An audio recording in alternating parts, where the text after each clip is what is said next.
Watch this castle. Enjoy your drive home. I know. Take your time. Stop off for lunch. It's a good drive. Yeah, try the blue heron. They've got really good soups and sandwiches. Or any of the other fine establishments. Or any one of our 10 or 12 Mexican restaurants. Yeah. Vape stores. Or 10 or 12 of those too. Or 10 or 12 different coffee shops. Didn't realize there was so much over That's here. all we've got. Oh, that's. That's it. Don't ask for sushi, but. Yeah, don't ask for Any sushi. You Mexican. can get sushi at And my. you're right in Yeah. the middle of history. Yeah, the best sushi in Cadillac comes from a grocery store. You've been in Cadillac for more than 5 minutes, you don't know about history? She's too young to know the band anyway, so it's okay, let her go. All right, what are we doing next? Looks like we got one more case, People of the State of Michigan versus Sandra Bottoms. File numbers 25-14108FH. Come on down to the last file here for the morning. Appearances, please.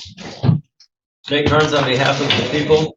I'm Jeff Harrison, I'm here on behalf of Ms. Bottom, she's with me at the table. Thank you. You may be seated. So we're here today for a final pretrial conference. What are we doing today on this file, Mr. Carnes?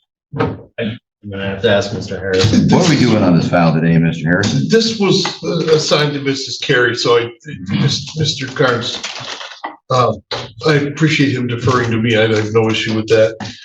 Well, let's find out if you know what you're doing, though. We have a couple of things going on.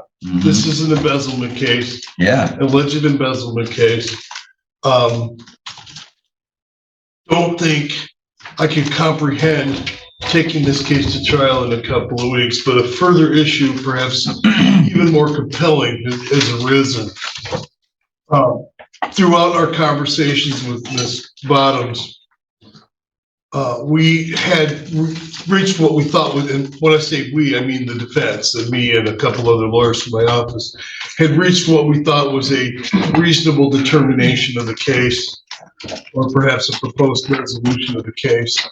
When pressed, however, in conversations with her today, it became apparent that she may lack the ability to comprehend what is occurring in terms of, I don't know how else to describe it. Maybe, I don't believe it's competency, but I believe it has to do with some form of either cognitive impairment or some kind of other impediment. I'm not confident in her ability to accurately recite a factual basis, nor am I confident in her ability to comprehend the ramifications of a no contest plea at this time. I'd like some more information. Information about what? Perhaps like a psych eval, just to But you determine. just said there wasn't a competency issue. Well, So then now why do you, Ms. Bottoms? Do you know where you're at today? Oh, right, good. And do you know what you're charged with? What, do you know what you have allegedly, the prosecutor has alleged that you've done? Yes. From who?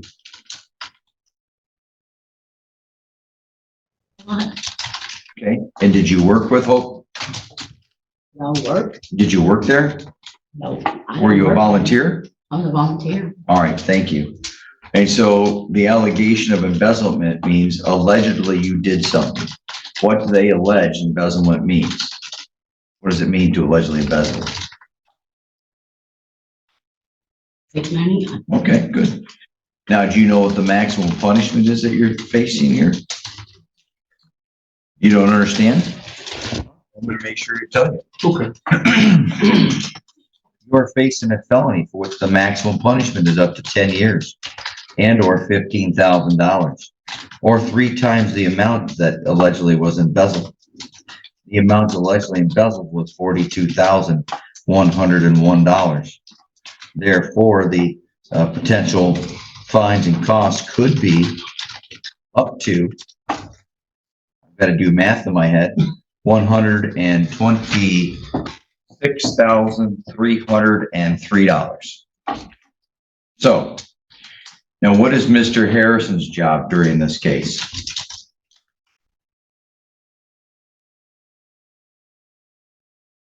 We decide what's best for me. Okay. And what options do you have? Okay. You could go to a trial and have a jury decide the case. What does a jury do?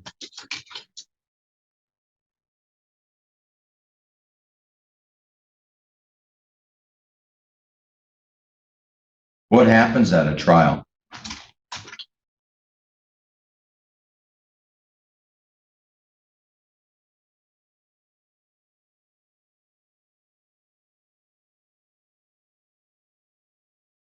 Do you have any medical history regarding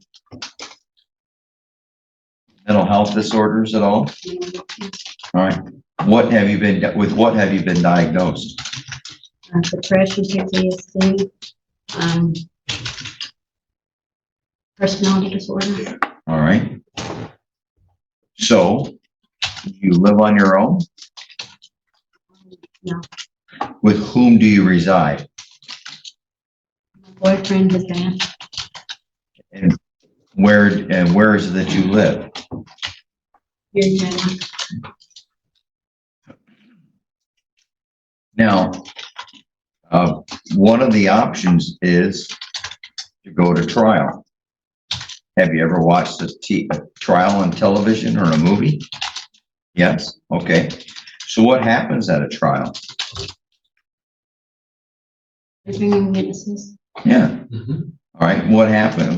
What do witnesses do? What do they give up when they're sitting here on the stand? What is the call that they give?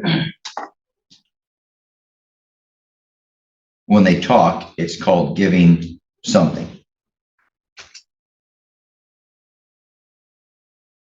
Right. So, what is Mr. Harrison's job at a trial?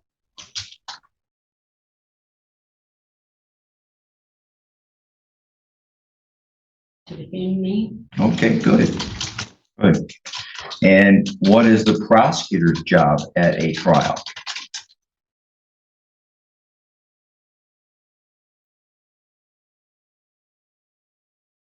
Okay. All right. Well, I would only say to the court that this is a fairly recently revealed situation. I think it has to do with her. I want to be careful how I say this because I don't want to cast any aspersions at all onto Ms. Bottoms. She had indicated to me prior to now that she had a full and complete understanding of that and could answer those questions. I don't think she's obfuscating or malingering at this point in time. I think there's a genuine issue. well, how does she go from understanding everything and getting all the way to the final pretrial with a trial hanging over her head to now not even understanding words that I'm using? And I'm going to tell you, I haven't seen that from her the past couple of times she's been in here. And by the way, what I would like to know what job she had at the place from which she allegedly embezzled. Unofficially, I would call her the treasurer.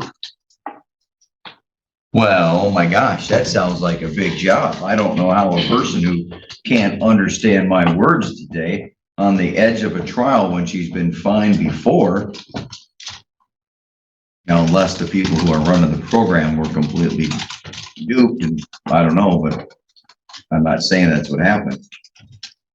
I don't know. I've got to have some idea here to know what's going on, Miss Bottoms.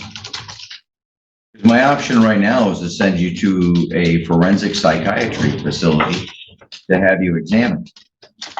Okay?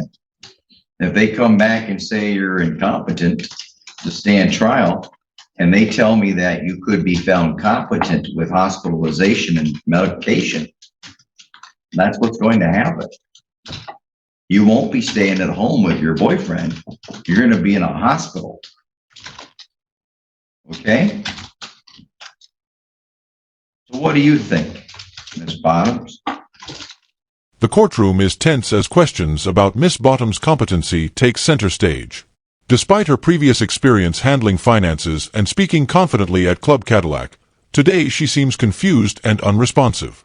The judge is clearly concerned, weighing whether a forensic psychiatric evaluation is necessary. This twist raises serious questions about how mental capacity and legal responsibility intersect in complex cases.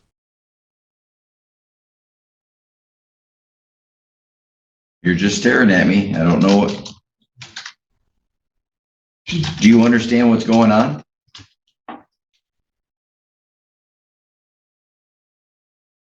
No? Yes? That head went all the way around in a circle. Partially. Tell me what you do understand.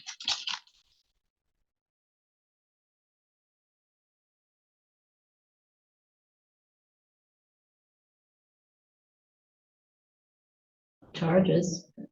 Okay. Well, that's good. That's good. Have you gone over the police report? I read over it once, but I may want to read over it again. Okay. And did you understand what you read? No, not really.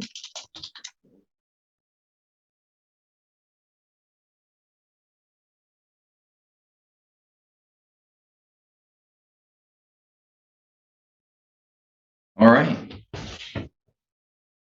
If I don't know if it's true, I don't know Miss Bottoms personally. The Miss Bottoms I'm seeing now is not the Miss Bottoms I recall having seen before in the courtroom.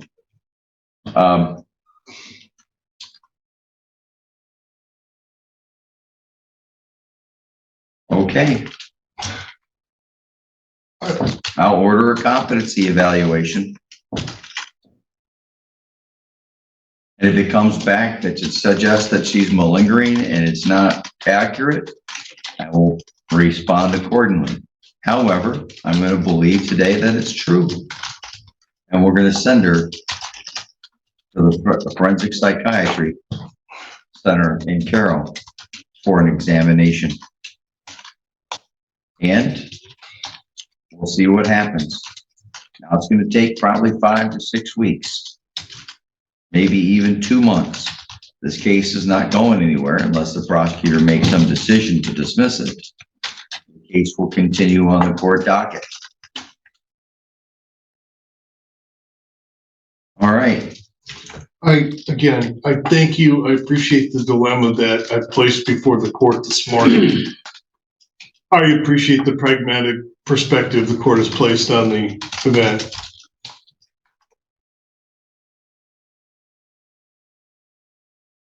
Is there anyone here from the victim organization?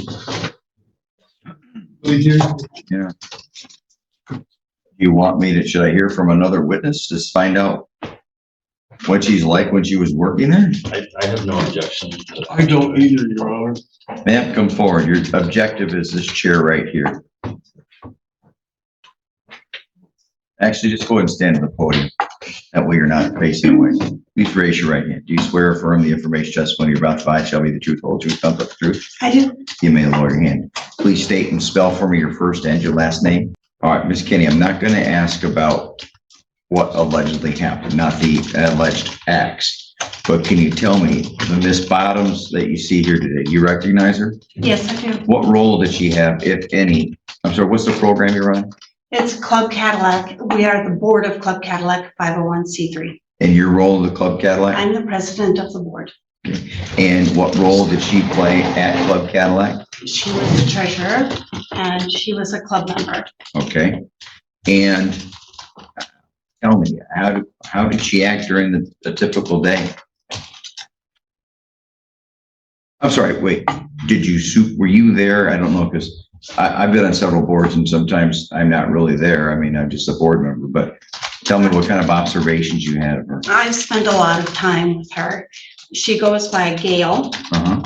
I have had Gail in my home. I have shared hotel rooms with Gail. I have been at conferences with Gail. Gail has received quite a bit of notoriety through Club Cadillac in her time there. She was a keynote speaker for Clubhouse Michigan. attending several conferences and participating in a number of other committees. Okay. What would she do when you said she was a keynote speaker? Tell me about that. What did she, I have seen several individuals from Club Cadillac speak at either Rotary, in which I'm a member, or other programs. Just give me an idea of what it was that she would speak about. Clubhouse Michigan would have an annual conference, and Gail was the keynote speaker, telling about her experiences at club and how they helped her overcome her disabilities and become successful in society. Well, I know, and I think everyone here does, I need to create a record. Could you please describe to me what is Club Cadillac and what it does? Club Cadillac is a psychosocial rehabilitation program that focuses on recovery through the work order day. The work order day includes opportunities for education, transitional employment, and socialization. Okay. And so what kinds, when Ms. Bottoms was the treasurer, and don't tell me, I don't want to talk about the alleged allegations. I just want to know, what was it that she did? I'm trying to understand her competency and what did she do? She played a crucial role as a liaison between club members and the board, and how monies were to be spent and handled. She handled both accounts for the board and money that was set aside for club members on a regular basis. So how often what was her work schedule like just to do that? She was at club every single day, and the board met every month, and she prepared a report and presented it to the board every month. How'd she do when she did those? I mean, how'd she present herself? Quite effectively, extremely effectively. The quietness I'm seeing today, is that what you generally observed from her before? Never. All right. Thank you. Mr. Carnes, do you have any questions? No, Your Honor, thank you. Mr. Harrison? I have no questions in this, Kenny. All right. Thank you, man. You may return to your seat. Ms. Bottoms, does that sound accurate? Yeah. Still want to tell me you don't know what's going on? Do you know what's going on?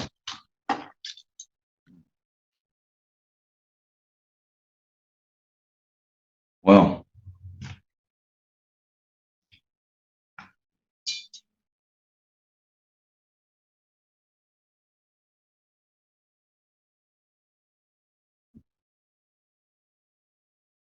this case I don't know, Miss Bottoms, if we're going to have a motion for a competency evaluation, Mr. Harrison's going to have it and we'll bring it on the record. I don't believe you right now. All right. I just heard from somebody who talked about how well you did at a job, how you managed money, how you were there all day, how you spoke to groups. Now, I don't know if I don't believe you right now today. I wish I did, but I don't. So, and lots of people like to slow down cases for competency evaluations. I can tell you most of them come back competent. I want to know, I want to have some reason. I want to have some medical analysis that tells me, hey, she's got something's changed in her. Because I just heard that you were an employee, competent to handle records, competent to talk to people, talk in front of large groups. And right now, we're in a courtroom with only a handful of people. Most of them work here. You can't answer a question. That makes me not believe you. Case will continue to be set on the court's trial docket. Of course, we know that right now there are other cases set in front of us for trial on October 28th. The likelihood of it going to trial on that date is pretty minimal. Mr. Harrison, if you wish to bring it back up, have it set for a hearing on competency. And I'm going to want to hear something more. I'm going to want to know why Ms. Bottoms today. As the hearing concludes, it's evident this case is far from over. Miss Bottom's sudden inability to comprehend her situation contrasts sharply with her prior competence, leaving both the defense and the court in a difficult position. The judge decides to proceed cautiously, ensuring a thorough evaluation before moving forward. This case highlights the delicate balance between justice, fairness, and understanding the human mind in legal proceedings.